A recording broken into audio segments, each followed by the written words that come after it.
Videos by two women declaring Donald Trump the right candidate for the black community have gone viral. The Stump for Trump girls, as they're known, became famous on the internet after blasting Fox News anchor Megyn Kelly for the way she moderated the first debate. Take a listen. So I'm appealing to you to get behind the candidate, Mr. Donald Trump, that's going to do something for you. That's going to give you a hand up instead of a handout, baby. That's right. Following the first debate, some speculated Trump's words about women may be driving the female vote away from the GOP. So is the female vote up for grabs, and who is the best candidate for women's issues? That's our final topic this morning, and we want to hear from you on our Fox 26 Facebook page. You can also weigh in on Twitter. Be sure to use the hashtag Fox26forlife. Joining us live in the newsroom is our panel led by our senior legal analyst, Chris Tritico. We have attorney Nomi Hussein joining us and public policy analyst Jackie Bally. What do you think about the Stump for Trump girls? They are certainly entertaining, to say the least, right? Well, we especially like the lady on the left who doesn't ever say anything. Just, yeah, you go. That's the one I want.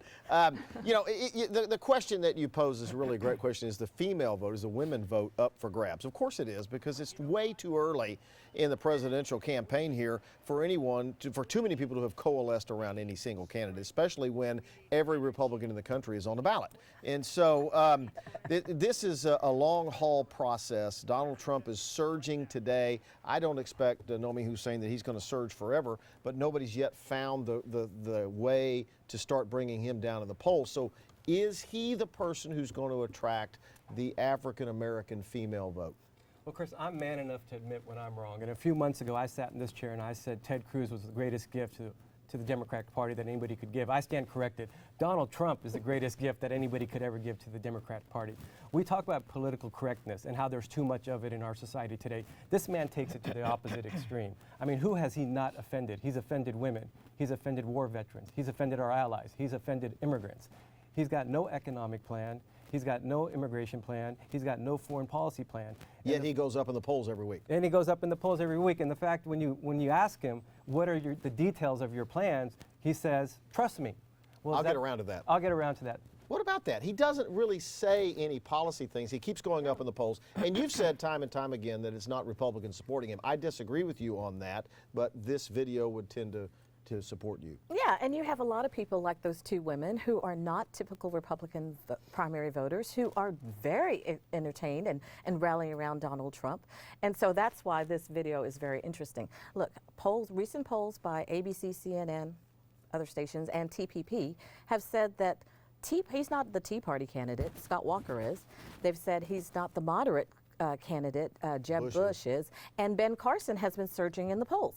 The people who are rallying around Donald Trump are people who are not normally engaged in the political process. And for that, I do thank him, because you're getting people to be politically engaged. Now, what he has tapped into is the anger of not just the Democrats. I've said this repeatedly. The anger of Americans. 60%, Democrats and Republicans, had issues with immigration. That's all he's been talking about. He doesn't have policy, but he has tapped into that anger that 60% of Americans have. And you said entertained, which I think is a perfect word for that. No, I'm not jumping on you. I think it's a perfect word, because he's not saying anything, but he is entertaining. He is. He's very entertaining, but he's also dangerous for the Republicans, because he's the only candidate that said he wouldn't endorse the party's nominee. So if he runs as a third-party candidate, that's very dangerous. Democrats win. You know, that's why Clinton won in '92, because Perot ran against Bush. If you think, looking at that video, that he's going to only steal from Republicans, he's going to steal from your party too. Sally's monitoring our social media. Let's take a look at Twitter. First from Gina, she says, "You go girls, love y'all." Hashtag We Be Sisters. That's the name of their website there. And Stump for Trump. This guy says Donald Trump's wide appeal is a head scratcher.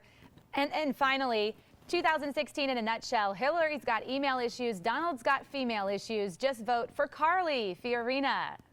Well, you know, Carly Fiorina came out of that out of the first debate the person who gained the most out of that debate, and it's probably somebody the Republicans need to start paying attention to. Yeah, she looks very good, and she's rising in the polls, and so did Ben Carson from the big debate, and he's rising in the polls. So it's way too early to see what's going on. The fact that Donald Trump is saying that he actually has come back around and said he's going to push some policy points, but his policy points are actually more leaning towards your party because he's pro-choice, at least he was in 2000, and he also said that he believes in universal health care. Well, he's been everything. So, so if you think that if he goes to a third party route, if you think he's only stealing from Republicans with those policies, that's not correct. That's not correct. What about that? Real quick, we're almost out of time. Well, I mean, I strongly believe that more Republicans are going to support him than Democrats. I don't see him hurting the Democrats at all if he runs as a third-party candidate. So I welcome that. All right. We got 30 seconds left, so we can wrap it up. Yeah, well, I am very excited that you have people like those Trump girls engaged. As a black woman, I personally am not supportive of Donald Trump, but hey, if they want to support Donald Trump, go for it. Ben Carson, I thought, had no charisma in that debate, yet he surged in the polls. I think he's an interesting candidate. I think a lot of people didn't know him at all. He didn't have name recognition. Once they saw him, they liked what they heard, and I think that's why he went up in the polls. All right, we got to leave it right there. He's no nonsense, and we like that.